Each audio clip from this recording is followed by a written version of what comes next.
नमस्कार जोहार, मैं याचना जायसवाल। आप देख रहे हैं न्यूज झारखंड। चलिए जानते हैं सुबह से लेकर शाम तक की झारखंड की तमाम बड़ी खबरों को।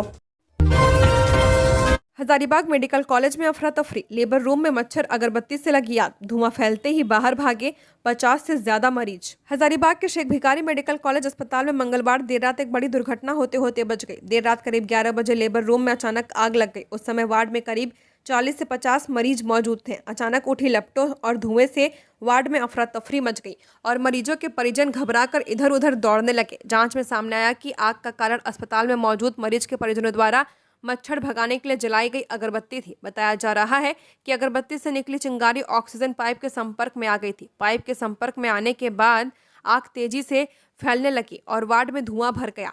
स्थिति बिगड़ती देख वहां मौजूद कर्मचारी तुरंत हरकत में आए और मरीजों को सुरक्षित स्थान पर ले गए। अस्पताल कर्मियों और परिजनों की सूझबूझ से बड़ी अनहोनी टल गई। सभी मरीजों को समय रहते सुरक्षित बाहर निकाल लिया गया। कर्मचारियों ने अग्निशामक यंत्रों की मदद से आग पर काबू पा लिया। इस बीच दमकल विभाग को भी सूचना दी गई, लेकिन मौके पर पहुंचने से पहले ही आग को नियंत्रित कर लिया गया। राहत की बात यह रही कि इस घटना में किसी प्रकार का जान माल का नुकसान नहीं हुआ है।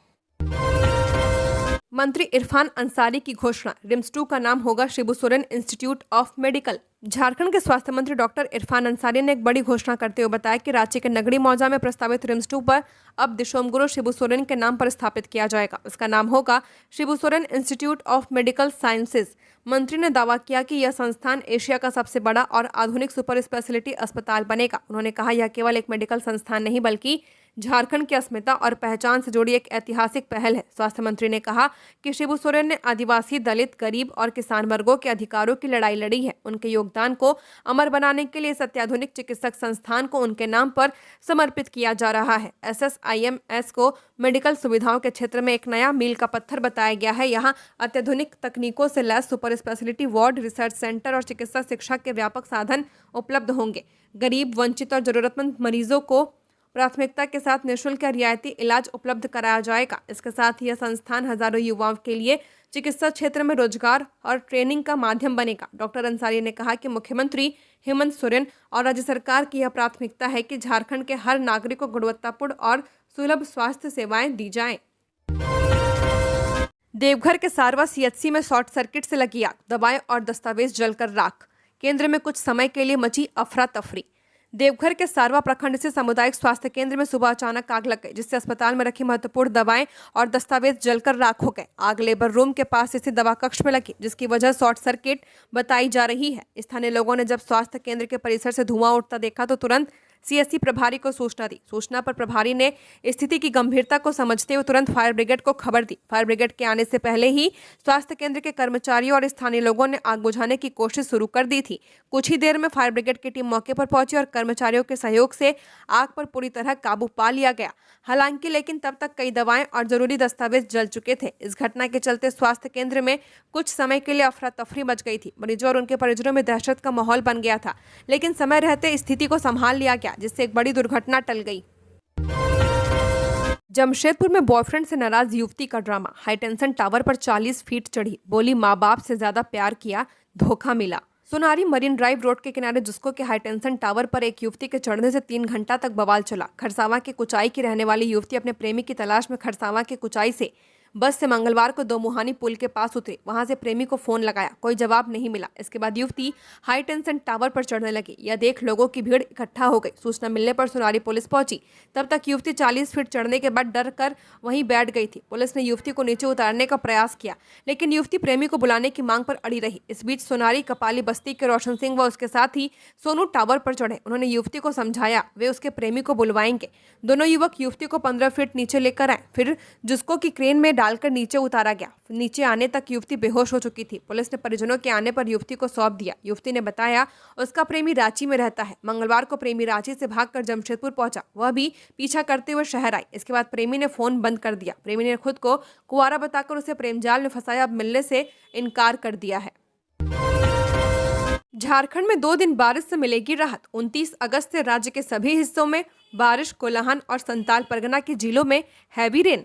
झारखंड के लोगों को 2 दिन की राहत के बाद एक बार फिर भारी बारिश का सामना करना पड़ सकता है। मौसम विभाग ने चेतावनी जारी करते हुए बताया कि राज्य के ज्यादातर हिस्सों में 29 अगस्त से बारिश का नया दौर शुरू हो जाएगा। रांची समेत कई जिलों में सामान्य से मध्यम स्तर की बारिश होगी, जबकि कोल्हान और संथाल परगना क्षेत्र में 29 और 30 अगस्त को भारी बारिश की संभावना है। विभाग ने 29 से 31 अगस्त तक राज्य भर में लगातार बारिश का पूर्वानुमान जताया है। मौसम विभाग के अनुसार बंगाल की खाड़ी के पश्चिमी उत्तरी तट, पश्चिम बंगाल और ओडिशा के तटीय भाग पर एक निम्न प्रकार का दबाव क्षेत्र सक्रिय हुआ है। यह अगले 48 घंटे के भीतर और मजबूत होकर पश्चिम उत्तर दिशा की ओर बढ़ेगा। इस सिस्टम के असर से झारखंड के कई हिस्सों में भारी बारिश की आशंका है। राजधानी रांची में मंगलवार सुबह बादल छाए रहे और कहीं कहीं छिटपुट बारिश दर्ज की गई है। विभाग ने अनुमान जताया कि बुधवार और गुरुवार को राज्य के कुछ हिस्सों में हल्के से मध्यम बारिश हो सकती है। इस दौरान मौसम में उतार चढ़ाव बना रहेगा।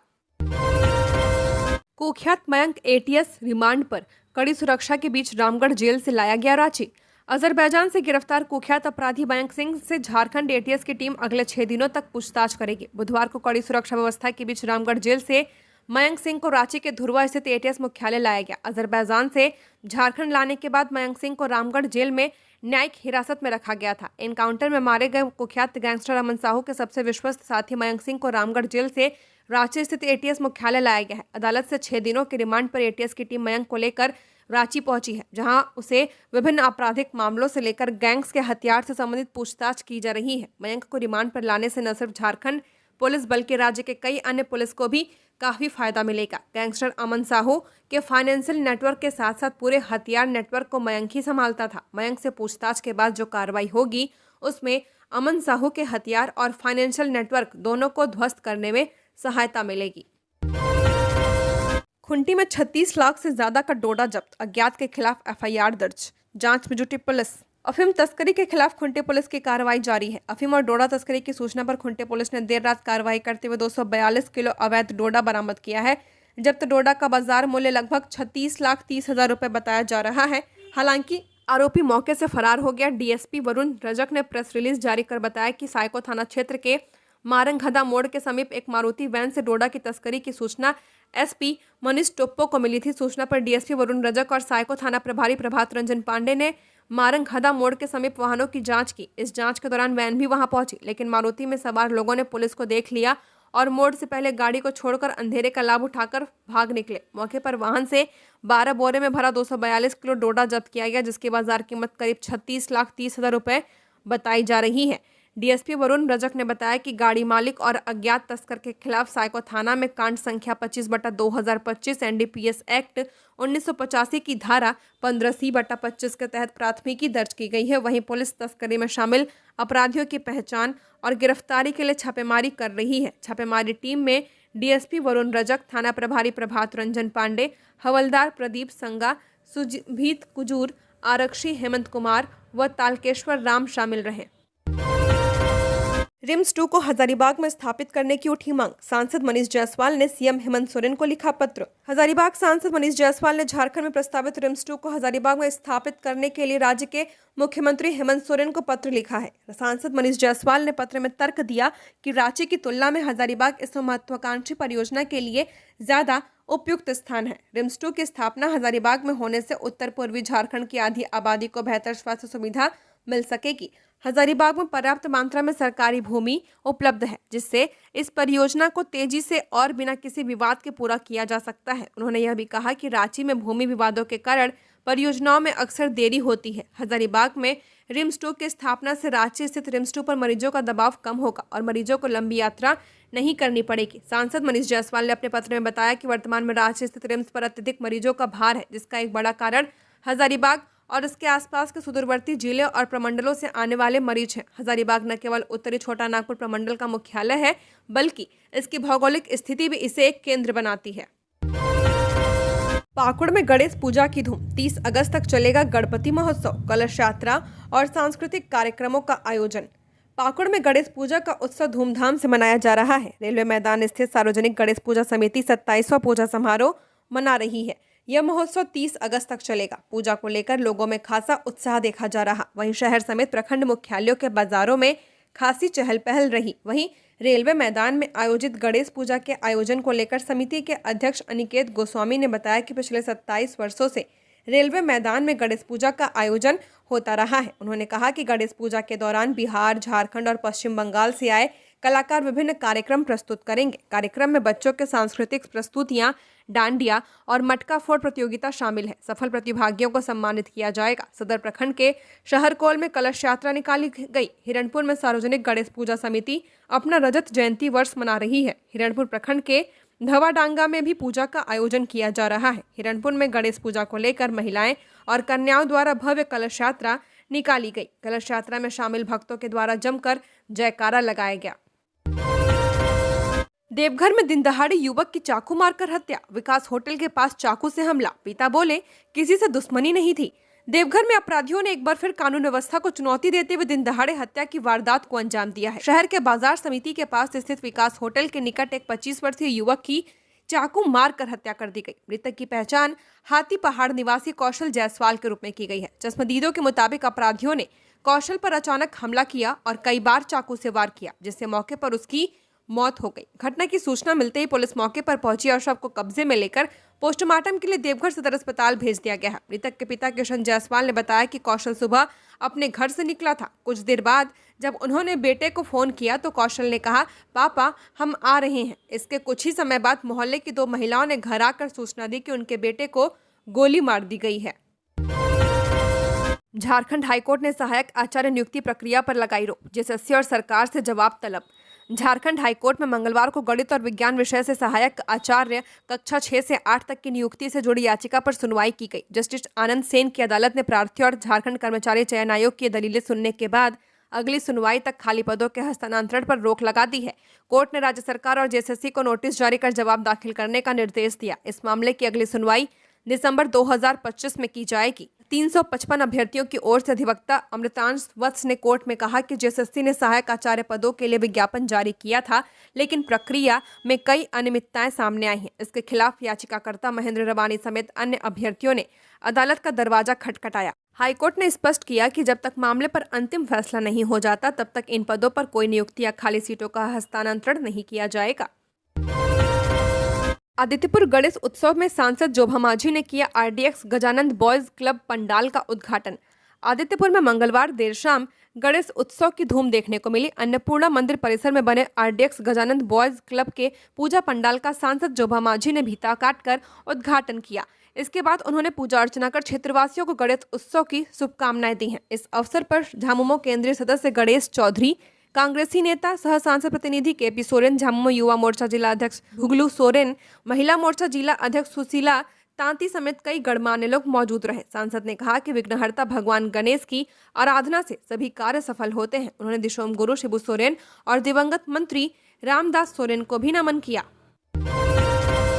सब्जी खरीदने गए व्यक्ति की संदिग्ध स्थिति में मौत, शरीर पर चोट के निशान, परिजनों ने हत्या की आशंका जताई।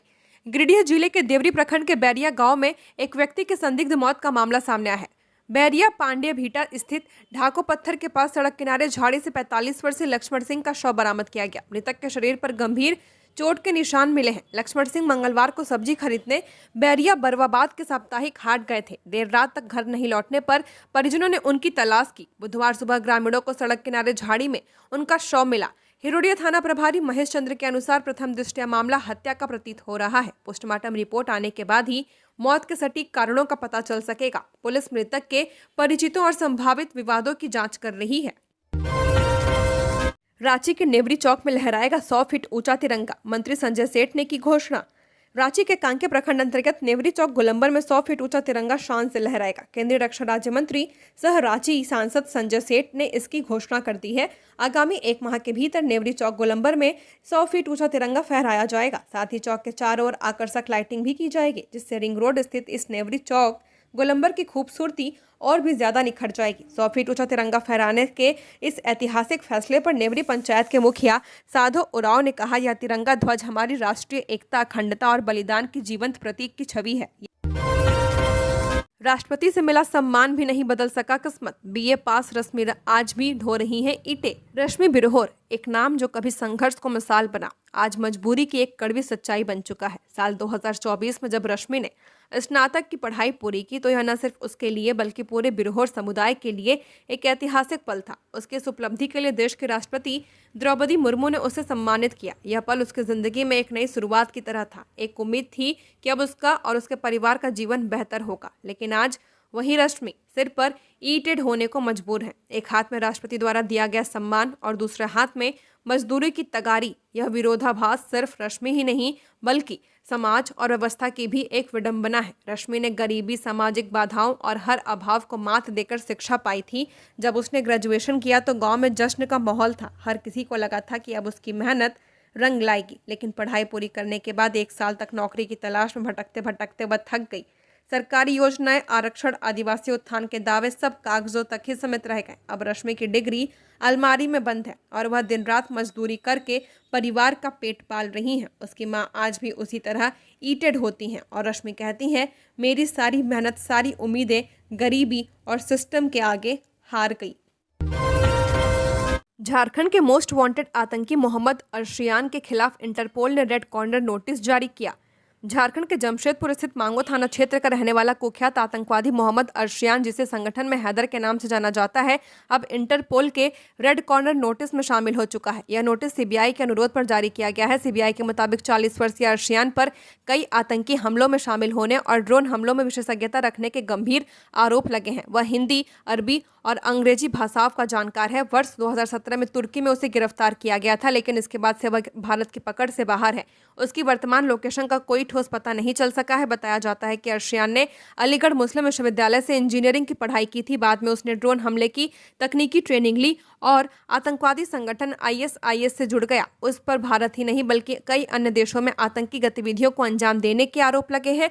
सीबीआई की वेबसाइट पर जारी रेड कॉर्नर नोटिस में अब हैदर का नाम भी शामिल कर लिया गया है। उल्लेखनीय है कि हैदर का छोटा भाई भी आतंकी गतिविधियों में शामिल रहा है, जिसे 2017 में सऊदी अरब से प्रत्यर्पित कर भारत लाया गया था। हेमंत सरकार का राहत वाला ऐलान, अतिवृष्टि से हुए नुकसान पर 24 घंटे में मिलेगा मुआवजा। मानसून सत्र के दौरान झारखंड विधानसभा में अतिवृष्टि से हुई तबाही पर विशेष चर्चा की गई। कृषि मंत्री शिल्पी नेहा तिर्की ने बताया कि भारी बारिश से राज्य में सिर्फ फसलों को नहीं बल्कि मकानों, स्वास्थ्य सेवाओं, पेयजल और बिजली आपूर्ति को भी गंभीर नुकसान पहुंचा है। मंत्री ने कहा कि सरकार ने जिलों से नुकसान की रिपोर्ट मंगाई है। अब तक के आकलन के अनुसार धान की फसल को करीब 10% नुकसान हुआ है, जबकि मोटे अनाज की फसल को अपेक्षाकृत ज्यादा क्षति पहुंची है। उन्होंने बताया कि नुकसान की भरपाई आपदा राहत कोष और फसल बीमा योजना के तहत की जाएगी। किसानों के लिए मुआवजे की प्रक्रिया भी शुरू की जा रही है। मंत्री ने बताया कि जहां देश भर में औसतन 535 मिलीमीटर की तुलना में 536 मिलीमीटर बारिश दर्ज की गई है, वहीं झारखंड में 760 मिलीमीटर बारिश रिकॉर्ड हुई है। यह पिछले साल की तुलना में करीब 3 गुना ज्यादा है। मौसम विभाग के आंकड़ों के अनुसार इस वर्ष राज्य में 70% बारिश हुई है। कुछ जिलों में यह आंकड़ा इससे भी ज्यादा रहा, जिसमें सरायकेला में 240% से ज्यादा, लोहरदगा में 300%, रांची में 196%, चतरा में 177% और खूंटी में 153% बारिश हुई है। पलामू में स्टोन बोल्डर लदे 2 ट्रैक्टर जब्त, कई सामान भी बरामद। जिले में अवैध खनन के खिलाफ पुलिस प्रशासन की छापेमारी अभियान लगातार जारी है। इसी कड़ी में मंगलवार देर रात खान निरीक्षक शुभम कुमार के नेतृत्व में छतरपुर के कर्मा कला में छापेमारी अभियान चलाया गया। इस दौरान अवैध खनन में लिप्त लोग मौके से फरार हो गए, लेकिन टीम ने वहां से 2 ट्रैक्टरों को जब्त किया, जिनमें करीब 80 घनफीट स्टोन बोल्डर लदे थे। इसके अलावा भारी मात्रा में खनन से जुड़े उपकरण भी बरामद किए गए। पुलिस ने ट्रैक्टर से 2 jack hammer machine, 4 drilling rod, 1 शबवेल, 1 कुल्हाड़ी और 20 डेटोनेटर जब्त किए हैं। इस संबंध में छतरपुर थाना में अज्ञात व्यक्तियों के खिलाफ FIR दर्ज कराई गई है। बोकारो सदर अस्पताल में सर्पदंश मरीज की मौत, परिजनों ने लगाया लापरवाही का आरोप। बोकारो सदर अस्पताल में सोमवार देर रात सर्पदंश के बाद मरीज के इलाज के दौरान मौत हो गई। मृतक की पहचान चंद्रपुरा थाना क्षेत्र के पिपराडीह गांव निवासी मोहम्मद तस्लीम के रूप में की गई है। मौत के बाद आक्रोशित परिजनों ने अस्पताल प्रशासन पर लापरवाही का आरोप लगाते हुए जमकर हंगामा किया। परिजनों का कहना है कि बीती रात मोहम्मद तस्लीम अपने घर में सो रहे थे, तभी सांप ने उन्हें काट लिया। आनन फानन में उन्हें सदर अस्पताल लाया गया, जहाँ भर्ती तो किया गया, लेकिन कथित तौर पर डॉक्टर मौजूद नहीं थे। परिवार का आरोप है कि समय पर उपचार नहीं मिलने से स्थिति गंभीर हो गई। अब इंजेक्शन लगाया गया, तब तक काफी देर हो चुकी थी। सुबह इलाज के दौरान मरीज की मौत हो गई। हंगामा बढ़ने पर मौके पर मौजूद लोगों ने समझा बुझाकर स्थिति को शांत कराया। इधर सदर अस्पताल के अधीक्षक डॉक्टर NP सिंह ने परिजनों के आरोपों से इनकार किया है। उन्होंने कहा कि मरीज को रात में भर्ती जरूर कराया गया था, लेकिन सांप के काटने के स्पष्ट लक्षण नजर नहीं आ रहे थे। नो रूम वाली ट्रेनों में तत्काल में ले कन्फर्म टिकट, एजेंट पहले 30 मिनट नहीं कर सकते बुकिंग, आम यात्रियों को मिल रहा लाभ। दीपावली और छठ से पहले दिल्ली, मुंबई तथा राजस्थान के शहरों से धनबाद आने वाली सभी ट्रेनों में नो रूम हो चुका है। किसी भी ट्रेन में वेट लिस्ट टिकट तक नहीं मिल रहा, पर इन 9 रूम वाली ट्रेनों में भी लोगों के पास घर आने का मौका है। राजधानी एक्सप्रेस समेत दिल्ली व दूसरे शहरों से आने वाली सभी ट्रेनों में तत्काल कोटे की हर दिन बड़ी संख्या में सीटें हैं। दिल्ली से आने वाली ट्रेनों के विभिन्न श्रेणियों में हर दिन जहां 894 सीटों का कोटा है, वहीं राजस्थान से आने वाली ट्रेनों में प्रतिदिन अलग अलग श्रेणी में 665 सीटों का कोटा है। नियमों में बदलाव के बाद तत्काल टिकटों पर दलालों की पकड़ काफी हद तक कमजोर हो चुकी है। ऐसे में धनबाद के लोग दीपावली और छठ से पहले की तिथियों में तत्काल टिकट ले सकते हैं। रांची में दिखेगा तिरुपति बालाजी मंदिर का अनोखा स्वरूप, यहां बन रहा भव्य पूजा पंडाल। रांची में दुर्गा पूजा की तैयारियां जोरों शोरों से चल रही हैं। अधिकतर जगहों पर पूजा पंडाल निर्माण कार्य लगभग 50% पूरा हो चुका है। सभी जगहों पर एक से बढ़कर एक भव्य पूजा पंडाल का निर्माण कराया जा रहा है। इनमें से रांची रेलवे स्टेशन दुर्गा पूजा समिति नॉर्थ कॉलोनी का पूजा पंडाल इस साल काफी आकर्षक होने वाला है। यहाँ तिरुपति बालाजी मंदिर आंध्र प्रदेश का प्रारूप तैयार किया जा रहा है। पंडाल की भव्यता और आकर्षक डिजाइन को देखकर श्रद्धालु दक्षिण भारतीय संस्कृति का अनुभव करेंगे। पंडाल की दीवारों पर भगवान की मूर्तियां दक्षिण भारतीय शैली में उकेरी जा रही हैं। इसमें भगवान राम, सीता, हनुमान और भगवान विष्णु के अवतारों की झलक मिलेगी। साथ ही भगवान वेंकटेश्वर की प्रतिमा विशेष आकर्षण होगी। सबसे खास बात यह है कि यहाँ 40 फीट ऊंची हनुमान जी की प्रतिमा स्थापित की जाएगी। साथ ही पंडाल में गूंजती हनुमान चालीसा श्रद्धालुओं को भक्ति रस में डुबो देगी। 50 लाख रुपए की लागत से रांची रेलवे स्टेशन दुर्गा पूजा समिति द्वारा पंडाल निर्माण कराया जा रहा है। इस पंडाल की ऊंचाई करीब 70 फीट और चौड़ाई करीब 50 फीट होगी। झारखंड में मौसम साफ होने से लोगों को मिली राहत। झारखंड के विभिन्न जिलों में बुधवार को मौसम साफ होने से लोगों को काफी राहत मिली है। रांची सहित कई जिलों में सुबह से धूप खिली रही, इससे विभिन्न जगहों पर हुए जलजमाव में कमी आई है। हालांकि कई जगहों पर बादल भी छाए रहे। उल्लेखनीय है कि पिछले 3-4 दिनों से रांची सहित कई जिलों में लगातार हो रही बारिश से आम जनजीवन अस्त व्यस्त हो चुका था। बारिश में भीगने से काफी संख्या में लोग बीमार हो गए। अस्पतालों में ज्यादातर लोग सर्दी, खांसी और बुखार से ग्रसित पहुंच रहे हैं। वहीं धूप निकलने से लोगों को राहत मिल रही है। हालांकि मौसम विभाग के अनुसार 29 अगस्त तक राज्य के कई इलाकों में भारी बारिश हो सकती है। इसे लेकर विभाग की ओर से येलो अलर्ट जारी किया गया है। पिछले 24 घंटे के दौरान राज्य में सबसे ज्यादा बारिश पश्चिमी सिंहभूम जिले के आनंदपुर में 85 मिलीमीटर दर्ज की गई है। बुधवार को रांची में अधिकतम तापमान 27 डिग्री, जमशेदपुर में 31 डिग्री, बोकारो में 30 डिग्री, डाल्टनगंज में 31 डिग्री और चाईबासा में अधिकतम तापमान 30 डिग्री सेल्सियस रिकॉर्ड किया गया है। कोडरमा में बारिश का असर, धान की फसल बेहतर, मक्का अरहर को नुकसान, किसानों को 1 लाख तक का घाटा। झारखंड में पिछले कुछ दिनों से हो रही लगातार बारिश ने किसानों की स्थिति को प्रभावित किया है। कोडरमा में धान की फसल को फायदा हुआ, लेकिन मक्का और अरहर की फसलें बर्बाद हो गई हैं। डोमचांच प्रखंड के नवादा गांव की किसान निर्मला देवी ने 3 एकड़ में मक्का की खेती की थी। उन्हें उम्मीद थी कि मक्का 40 से 50 रुपए किलो तक बिकेगी, लेकिन 3-4 दिन के लगातार बारिश ने पूरी फसल नष्ट कर दी है। जयनगर प्रखंड के किसान रामशंकर यादव ने धान के साथ सब्जियों की भी खेती की थी। धान की फसल अच्छी हुई है, लेकिन मक्का, टमाटर, लौकी, नेनुआ और खीरा जैसी सब्जियां बर्बाद हो गई। उन्हें करीब 1 लाख रुपए का नुकसान हुआ। बारिश से जलाशयों में पानी बढ़ने से कई इलाकों में बाढ़ जैसी स्थिति बन गई है। कुछ लोगों की वज्रपात और पानी के तेज बहाव में जान भी गई है। प्रभावित किसान अब जिला प्रशासन से मदद की उम्मीद कर रहे हैं।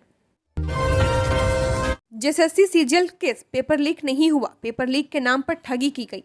झारखंड कर्मचारी चयन आयोग संयुक्त स्नातक स्तरीय परीक्षा का पेपर लीक नहीं हुआ था, बल्कि पेपर लीक के नाम पर अभ्यर्थियों से ठगी की गई है। यह जानकारी कथित तौर पर हुए पेपर लीक की जांच कर रही अपराध अनुसंधान विभाग की तरफ से हाईकोर्ट में दाखिल जांच रिपोर्ट में कही गई है। उल्लेखनीय है कि हाईकोर्ट जेएसएससी सीजीएल परीक्षा के पेपर लीक मामले की जाँच केंद्रीय जाँच ब्यूरो से कराने के लिए दायर याचिका पर सुनवाई कर रही है। झारखंड हाईकोर्ट ने सुनवाई की अगली तारीख 16 सितंबर तय की है। अगली सुनवाई तक सीआईडी के एसपी स्तर के अधिकारी को शपथ पत्र दाखिल कर अब तक हुई जांच में मिले तथ्यों के बारे में अदालत को जानकारी देनी है। झारखंड हाईकोर्ट ने जमताड़ा चौकीदार भर्ती प्रक्रिया पर लगाई रोक, डीसी को 4 हफ्ते में रिपोर्ट देने का आदेश। झारखंड हाईकोर्ट ने जमताड़ा में 354 चौकीदार पदों की नियुक्ति प्रक्रिया पर रोक लगा दी है। जस्टिस आनंद सेन की अदालत ने कहा कि अब तक जारी परिणाम और चयन प्रक्रिया के आधार पर किसी की भी नियुक्ति नहीं होगी। हाईकोर्ट ने जमताड़ा के उपायुक्त को आदेश दिया है कि वे पूरे मामले की तथ्यात्मक स्थिति 4 सप्ताह के भीतर शपथ पत्र के रूप में प्रस्तुत करें। चौकीदार बहाली प्रक्रिया में पारदर्शिता की कमी और अनियमितताओं के आरोप लगाए गए थे। अभ्यर्थियों की याचिका पर सुनवाई के बाद हाईकोर्ट ने इस भर्ती प्रक्रिया पर रोक लगा दी है। दूर होगी रिम्स में चिकित्सकों की कमी। रिम्स ने जारी की सीनियर रेजिडेंट की चयन सूची। 33 विभागों के लिए 89 का किया गया चयन। रिम्स में बीते 4 से 12 अगस्त तक सीनियर रेजिडेंट के पदों पर वॉक इन इंटरव्यू का आयोजन किया गया था। मंगलवार को रिम्स प्रबंधन ने इसकी चयन सूची जारी कर दी है। चयन सूची के अनुसार 33 विभागों के लिए 97 उम्मीदवारों के नाम का प्रकाशन किया गया है। इसमें 89 चिकित्सकों का चयन विभिन्न विभागों के लिए किया गया है, जबकि शेष डॉक्टरों को वेटिंग लिस्ट में रखा गया। इन्हें निर्देश दिया गया कि तत्काल रिम्स में रिपोर्ट करें। बताते चले कि प्रबंधन ने विज्ञापन संख्या 2418 के तहत 49 विभागों के लिए 173 पदों पर आवेदन मांगे थे, लेकिन केवल 33 विभाग के लिए ही चिकित्सकों ने रुचि दिखाई है। 16 विभाग ऐसे थे जिनमें एक भी डॉक्टर रेजिडेंसी के लिए नहीं मिले। जिन चिकित्सकों का चयन किया गया वे बतौर सीनियर रेजिडेंट 3 साल तक रिम्स में अपनी सेवा देंगे। 3 साल की रेजिडेंस अवधि पूरी करने के बाद ये सभी असिस्टेंट प्रोफेसर के लिए एलिजिबल होंगे। पहले रिम्स प्रबंधन ने 3 साल के सीनियर रेजिडेंसी के नियम में बदलाव कर इसे 89 दिन का करार दिया था। प्रबंधन ने 89 दिनों के लिए एडहॉक आधारित इनकी नियुक्ति कर रही थी। इस पर कोई भी उम्मीदवार रुचि नहीं दिखा रहे थे। झारखंड की और खबरों के लिए बने रहिए हमारे साथ। हमारे चैनल न्यूज़ झारखंड पर चैनल को सब्सक्राइब करें, साथ बेल आइकन को प्रेस करें। नमस्कार।